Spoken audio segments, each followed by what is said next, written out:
head to the toes. I apologize.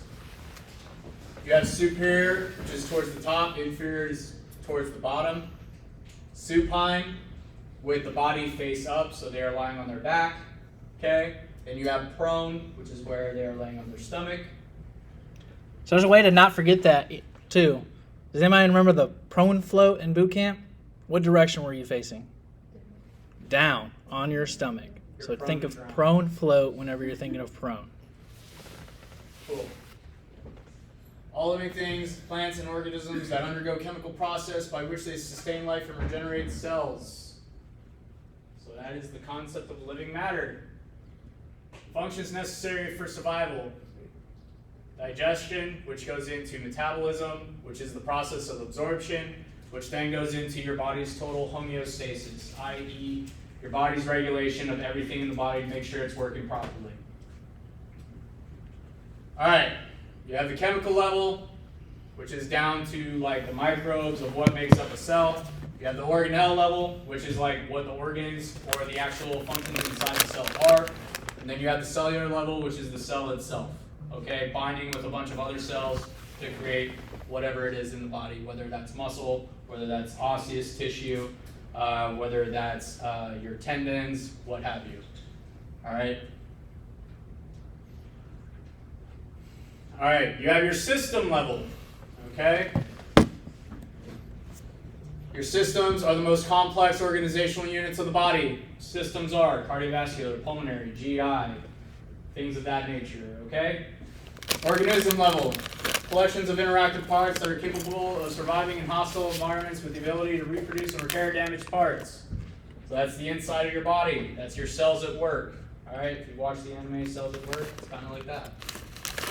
All right, organ level.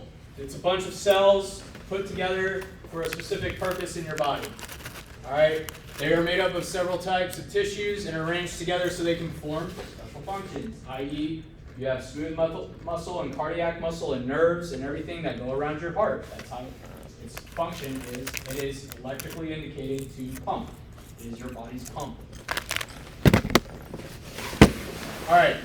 So as we go down, you have the cell is made up of a plasma membrane, permeable through using a process called diffusion. Diffusion is just basically there's a wall of the cell. It lets certain things in, keeps certain things out. Okay, it's like the bouncer of the cell. Nucleus is the brain of the cell. It's usually spherical in the body. You got your nucleoplasm, which is important in the cell's reproduction due to the storage of genetic information.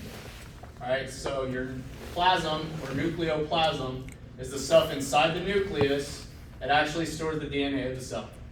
Your cytoplasm is the substance that's inside the cell, outside of the nucleus. All right. All right, your types of cells, you have simple or undifferentiated cells. All right. Simplest living organisms consist of singular cells. Okay? They're able to carry on all processes necessary for life. They vary in size, shape, and number of nuclei. So muscle cells which contract and epithelial cells which protect the skin are different. They may have different types of nucleus. They might have different numbers of nucleus, but they're all cells. This is your picture of a cell. So you have your cell wall. You have your nucleus, right? And then within that, you have your nucleoplasm. The powerhouse of the cell, which is the mitochondria. Sure. All right. Cell shapes. Okay. Cell shapes can help you determine what parts people are talking about. So you have squamous cell, cuboidal, and columnar. All right. So simple cells, they basically just lie flat like so. You have your simple or cuboidal cells. So as you go like right here, you have your simple, you have your cuboidal slightly underneath, right? You even throw in some columnar or simple columnar, right? So they're probably towards the bottom because they're like the biggest, so they provide base. So you now, have stratified, which is basically everything's laid like a brick wall. You have transitional or relaxed, where everything looks like it's just thrown together. Okay? And then you have transitional or stretched. So it's kind of like thrown together, but as it contracts or relaxes, it shifts. So it might sound obvious, but the shape of them is actually already in the name of it. Squamous or square. So SQU at the beginning. Cuboidal or cube. And then columnar or column. And column is usually already that type of shape. All right, epithelium. Tissue, it's the lining tissue of the body. We have 3 categories of epithelial tissue: columnar, squamous, and cuboidal. Crazy. It's like the 3 types of cells. All right, the tissues are then classified according to the shape arrangement of cells. All right, the color scheme of these drawings is based on common staining technique. Don't worry about that.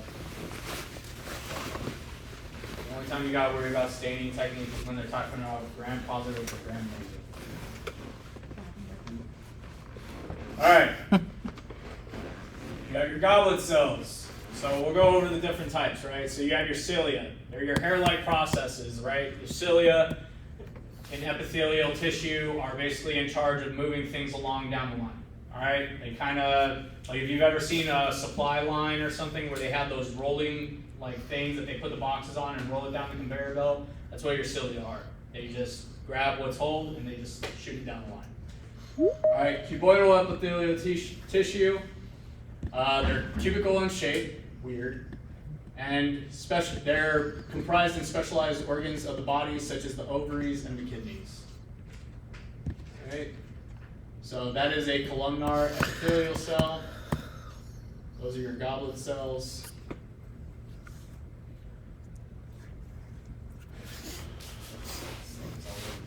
All right, you got your connective tissue or supporting tissue of the various structures of the body. They're composed of cells and extracellular materials to include fibers and ground substance. You also have areolar connective tissue, meshwork of thin fibers that interlace in all directions. So if I was talking about areolar connective tissue, where might you find areolar connective tissue? Like areolas, lungs. It's like a web where it picks up oxygen. So you guys are starting to see like through these simple terms, like you can kind of get like how it connects to finding things in the body and stuff like that. Okay. Adipose connective tissue is fatty tissue. All right. Skeletal muscle tissue, that's your muscles. Okay. Everybody knows what your muscles should look like. Alright. Alright, so as you can tell, like these are different types of muscle right here. Okay? This is your smooth muscle. Smooth muscle is more dealing with organs. Alright? Skeletal muscle is what's connected from the skeleton to itself. Okay? Skeletal muscle connects to the skeleton. Smooth muscle tissue is more so your organs and whatnot, okay?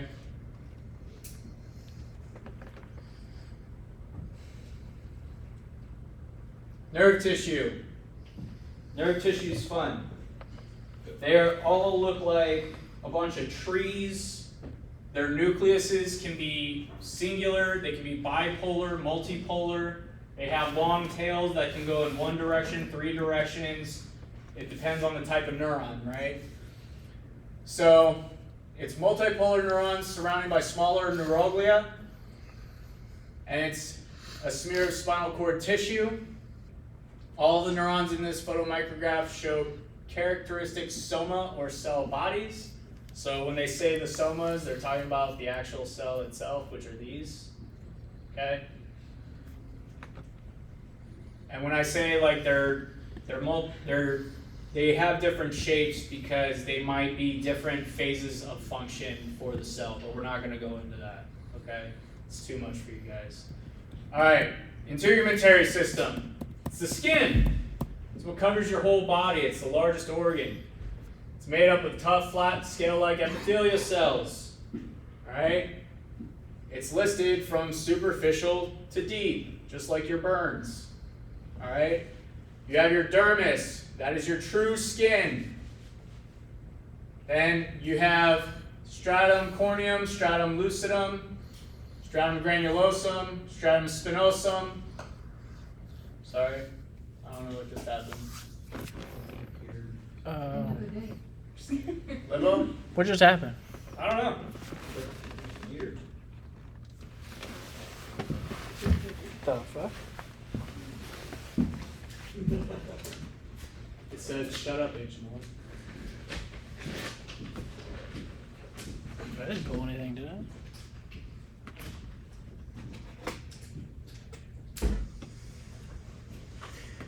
My laser still works. Well, I hope so.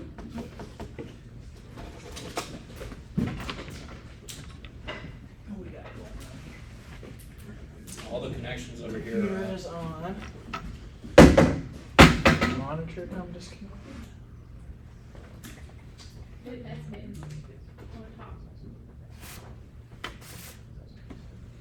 I think it's.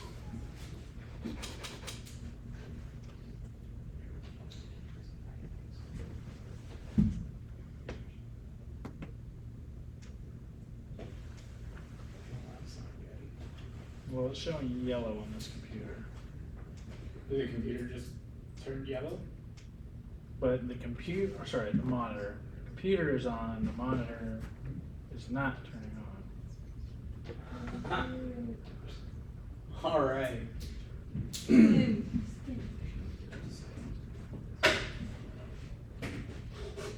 All right, everybody to the cadaver lab. We're going to take this on hands-on. Go down, actually. Just joking. All right. So while H1 figures that stuff out.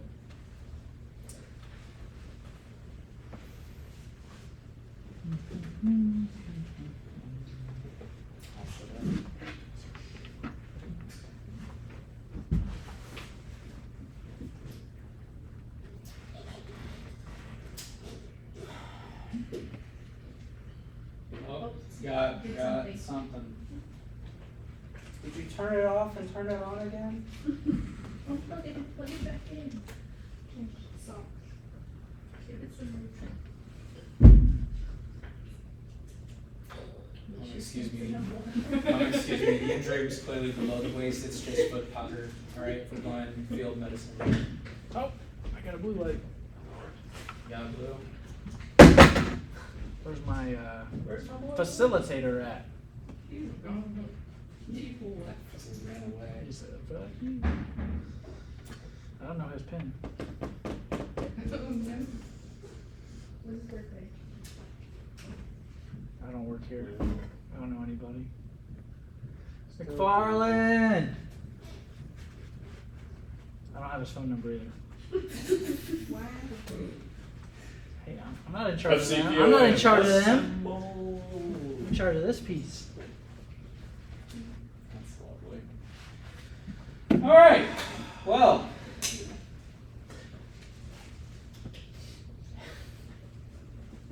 Where did he go? I know y'all at least want to see the slides, right? Or do you have the slides pulled up on your phone? Because I can have him teach from here. Or was that the one I didn't send y'all? You can just 14 instead of one of the other ones. Okay. 4 is the one I sent y'all this morning. Can anybody check for me if McFarlane's in the hallway?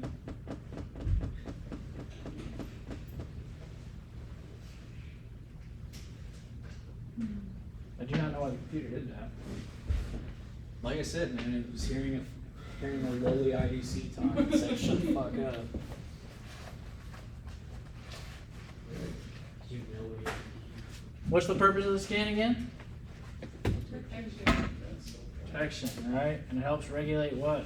Body temperature. Body temperature. So when a patient burns away their skin, what is our major concern? Hypothermia. Hypothermia. And also infection, but hypothermia.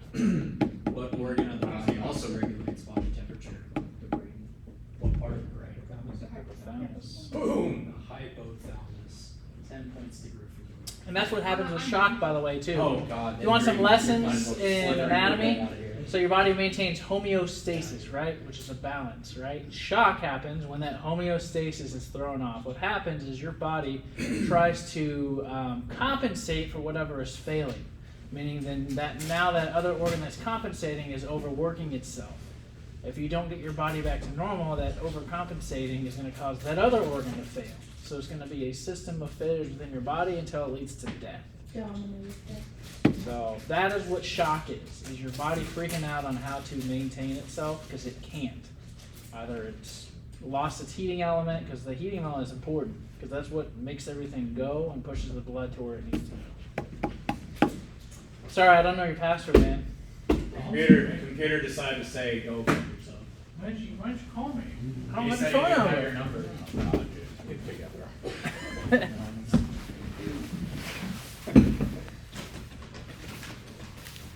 Who dat? So it originally went to go click, completely went blue. Oh, look at that. Wow. How long have you guys been locked out? 10 minutes? 15 minutes? All right, cool. Dermis structures, continuing on. You have your blood vessels of the dermis. They can dilate to contain significant portion of the body's blood supply. You have your nerve fibers. The skin contains two types of nerve fibers, motor and sensory. You need sensory to sense when something's hot. You need motor sensory to actually pull your arm away, okay? Smooth muscles are involuntary muscles, and they are found in the dermis. They contract, they release. They are involuntary. They work off of the natural functions of your body, okay? Your voluntary muscles are your actual muscles, the ones that you say from your brain to your arm move, all right? Your skin appendages are your nails, hairs, sebaceous glands, sweat glands, and cereminous glands. So it's sweat or like bodily secretions like plasma, and then you got your nails. All right. Then your cereminous glands, except in the soles of the feet and the palms of the hands. Why? Because you need both to actually grip the ground or grip whatever you're grasping. Cool. All right. This is your skin. So this is the epidermis. That is your dermis. All right. And then this is like going to be more so like your subcu or your adipose tissue and stuff like that, which is going to have all your glands, your vessels, your nerve endings, and everything like that. That's why if you get burns, you'll feel this, you'll feel this. If it gets down here, down towards the muscle and the bone, you're probably not going to feel it anymore. All right? All right, tissues. They're categorized in 4 special groups. We've already kind of touched on epithelial. We've already kind of touched on connective, muscular, and nervous. All right? So the outer cover of the body is epithelial. The connective tissues support the framework of the body. All right? I.e. your tendons, ligaments, things of that nature that connect bone to muscle. All right? Muscular provides the body with movement. Nervous sends signals to the brain throughout the rest of the body, or from the body back to the brain. All right. All right, cool. Now we're in bones. Usually this is 1 or 2 questions out of the 3 that H1 says he's going to bet $5 on for the exam. All right, so you have the skeletal system. It's comprised of 206 bones. You have compact bone, which is the hard outer shell, and then you have cancellous tissue, which is the spongy porous portion, or like if you look at a diagram of a bone and I were to cut the bone in half, you would see the outer shell, which is the compact, and then the cancellous is going to be that inner part of the bone, like the marrow, okay? He skipped the other one that's kind of ever been on the test. The skin is the largest organ of the body. The skin. Yes. Or if there's an advancement question that says what system is comprised of the largest organ in the body, it's the integumentary system. Okay? Not the derm system. All right. You have 4 bone classifications. These are usually always asked on the test because they'll ask you give me an example of an irregular bone, or give me an example of a short bone, or vice versa. They will say the femur and the humerus are examples of what type of bone. Okay, so write down these 4 classifications of bone, because if you are asked A&P, it's more dominantly used for this. This is one of those ones where if you visualize it in your head what it looks like, it makes sense, right? So your flat, your skull, sternum, and scapula are all going to be like looking like a flat type of shape. Your irregular are going to be the ones that look weird and are shaped differently. So your pelvis, vertebrae, the big long ones that are in your body. Key word is femoral artery, right? It's going to be your femur, the big long bone there, and then your humerus, that bone you hit that hurts like a bitch when you hit it, right here. Be your long arm there, and then your wrists and ankles are going to be your short bones. All right. Sorry to cut you off. No, you're good. So now we're going to go into the division of the skeletal system. All right. When you guys see me say axial skeleton, what do you think when I say axial? Up and down, right? If I'm talking about axial load, up and down, we're talking head, spine, okay? So whenever you hear axial, it's load bearing, downward. So you have the skull.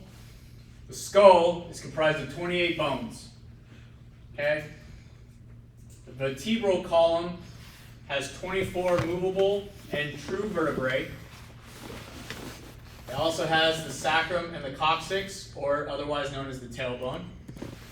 And then you have the thorax, which is 12 vertebrae.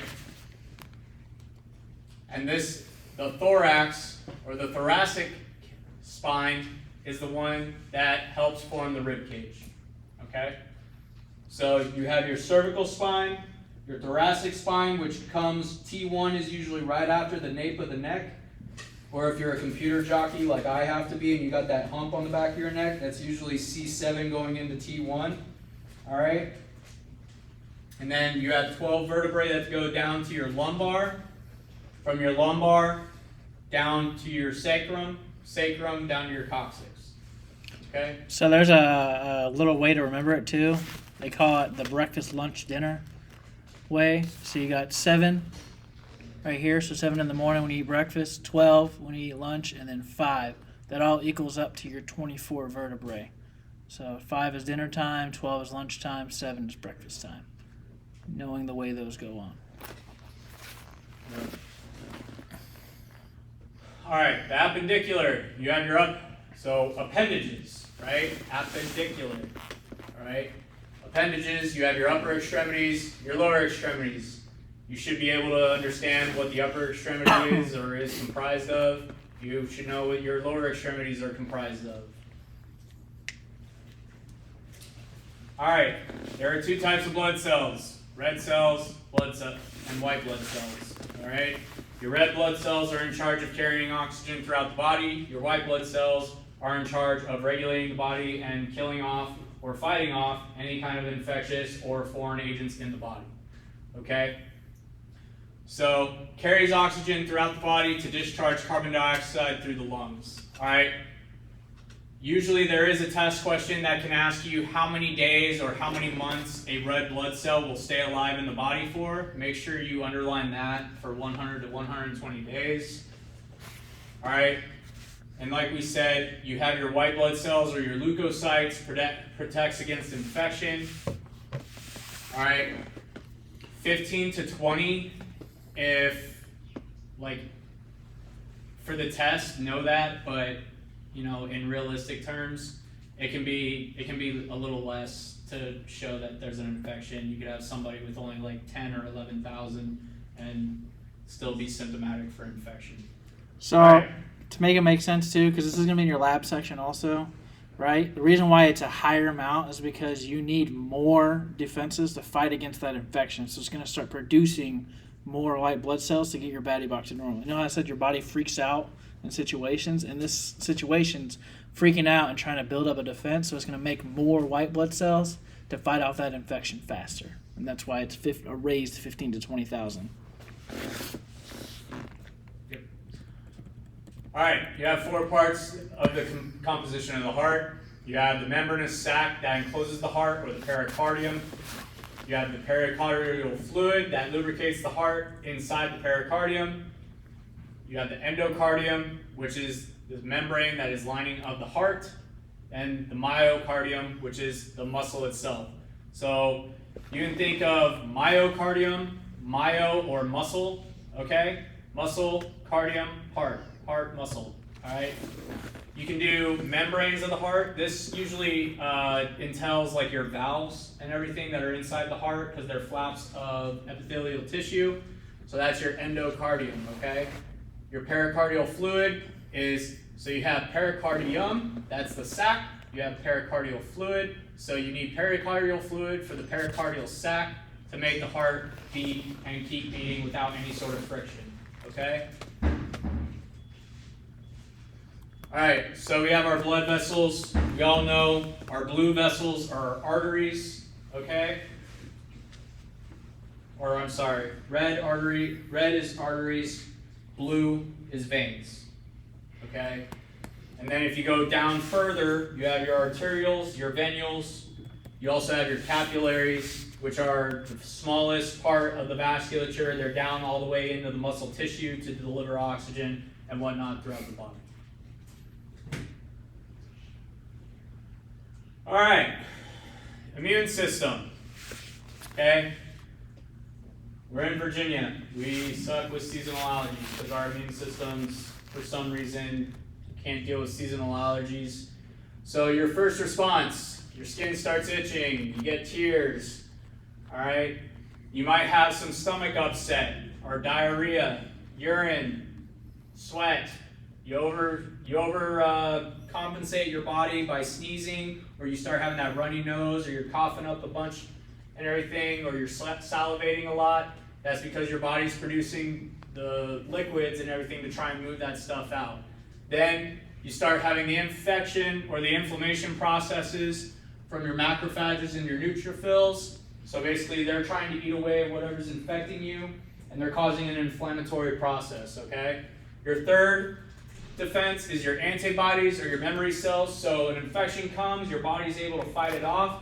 You got memory cells that are now basically left behind by all the dead cells in your body, that basically as soon as that guy tries to come back and start shit again, they're like, oh no, we remember you, homie. Guess what? We brought more people, okay? So that's why we have immunizations, right? Because we have memory cells, so if we're already kind of exposing them to something that they're familiar with, then they know how to fight it better off. So that's why they give you those immunizations, so you have built up antibodies that can fight off these type of infections. All right, you have your nervous system. Pretty self-explanatory. It's your electricity superhighway of sending messages. It's your what? You have your Wi-Fi up here, or your hard router, and it's going all throughout the internet. That is your body to send instant messages throughout, so that way you actually function. So that way I can talk, no matter how much I suck at it right now.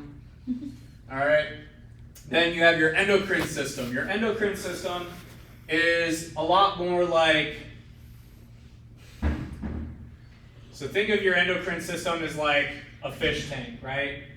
It's all homeostatic and everything like that, but every now and again you need to drop a little bit of chemicals in for it to keep functioning properly, right? You have that good pH balance. You have like, you know, your insulin getting dumped, so that way after you eat, like it breaks it down into the proper nutrients and everything. That's your endocrine system. It is basically in charge of transmitting, getting signals from your brain to then start producing hormones, all right? So to make that make sense, what is a endocrine system disease that people have that makes it hard for them to lose weight? What'd you say? The Hashimoto's.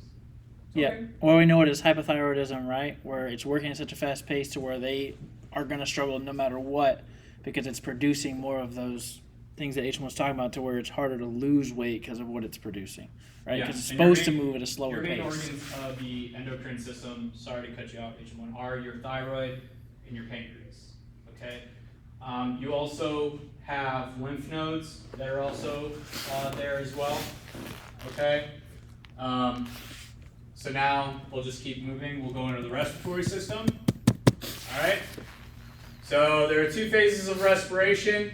So you have physical or mechanical respiration, the actual act of your diaphragm expanding and then going down, pulling in all that air from the partial pressure that's outside in the atmosphere because the pressure inside is greater. So it's trying to pull the outside atmosphere in, does that oxygen exchange, which is the physiological respiration, where it's actually converting from that O2, sending it where it needs to go in the body, and then oxidizing that CO2, okay? So to put it simply, for the respiratory system, it deals with pressure. So while one pressure is increased, it's gonna exhale and then differentiate that pressure to bring it back in, and vice versa. So that way there's a constant balance of O2 and CO2 in the body, all right? So I like to say some of these PowerPoints are lazy because there's a lot of systems that were left out of this And one. it looks like that's done. So gastrointestinal, reproductive, whatever else. So if you're missing any of that, make sure you're going back to the chapter to see those other systems. Because you didn't even see island of larynges on there, and that's usually always in chapter 6.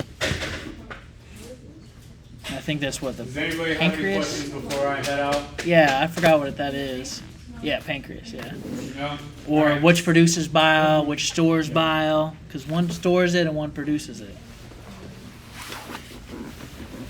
Alrighty. Good news. It is only 14:46, and that was our last.